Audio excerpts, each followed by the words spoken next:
welcome to Shares Spotlight. My name is Dan Coatsworth, I'm the editor of Shares magazine, and today I'm delighted to be joined by Dave Reeves, Managing Director of Keras Resources. Hi Dave. Morning Dan. So you just announced a deal to sell a large chunk of Keras's gold assets to an Australian company.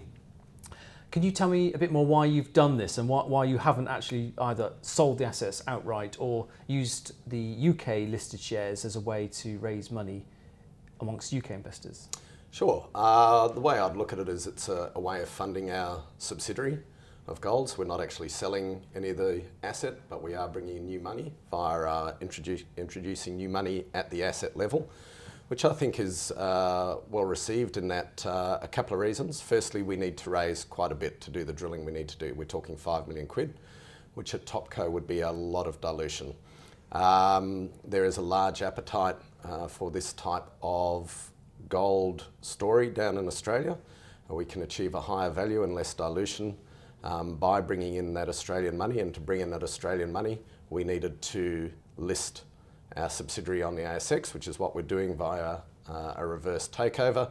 So in the end, really what we're looking at is a higher value means less dilution for shareholders overall, and we have a fully funded subsidiary in the gold space in Australia, which I think is exciting for all shareholders. And just to clarify for UK shareholders, they're not getting shares in an Australian company? No, so we need to think of it, if you like, as a Mariana or Metal Tiger, where those companies have investments in other companies. Well, we'll be a 60% shareholder in this subsidiary. We'll have majority board control. We'll be the majority shareholder.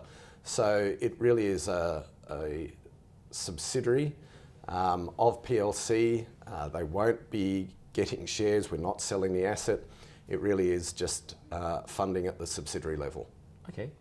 So it's also seemingly part of this sort of transformation of Keras, you've announced plans to move into the nickel and cobalt space. Yes. to chase high growth battery opportunities. Could you tell me a bit more about this, please, and about how you found these assets?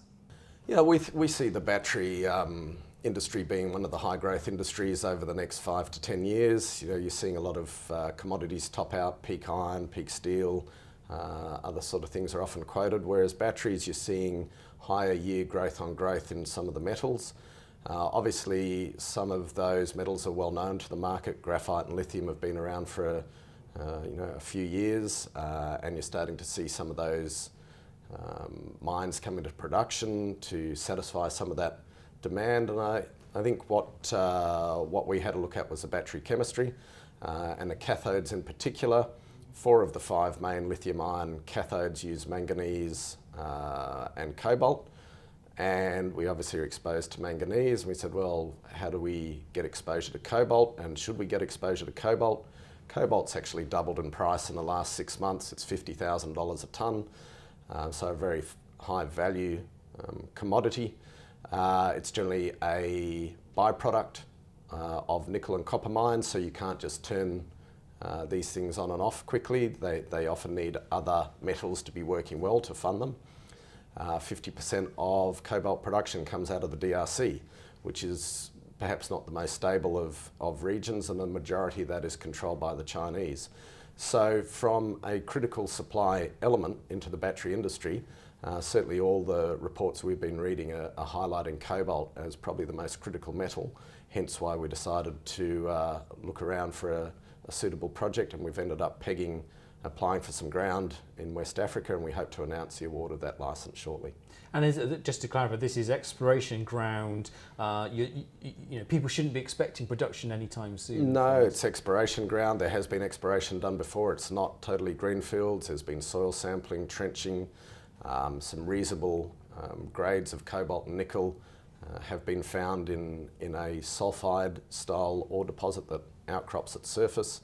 So there is a target to go and tackle straight up, and that's what we'll be looking at initially, is that area. Okay, and so most miners who want to exploit the battery opportunity seem to be going into lithium.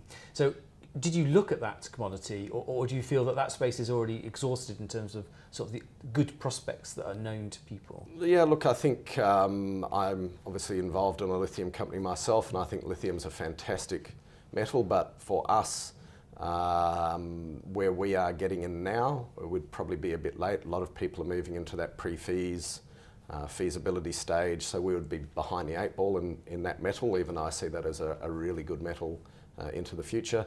And as such, we were having a look at which is the metal where people have not spent the last few years developing assets, and cobalt, because of that, and also the fact that you're seeing the supply response into lithium and graphite, but you're not seeing the supply response into cobalt yet.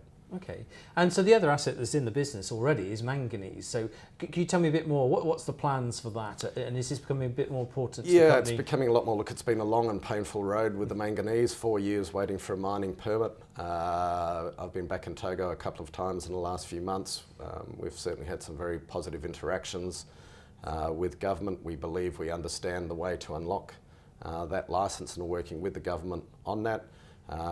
We're dusting off studies. I was down there looking at some plant and talking with contractors about starting a smaller scale production as soon as we can. And by doing it in that way, we should be able to get up and running within 6 months of award of that licence. Okay, great. Thanks very much, Dave.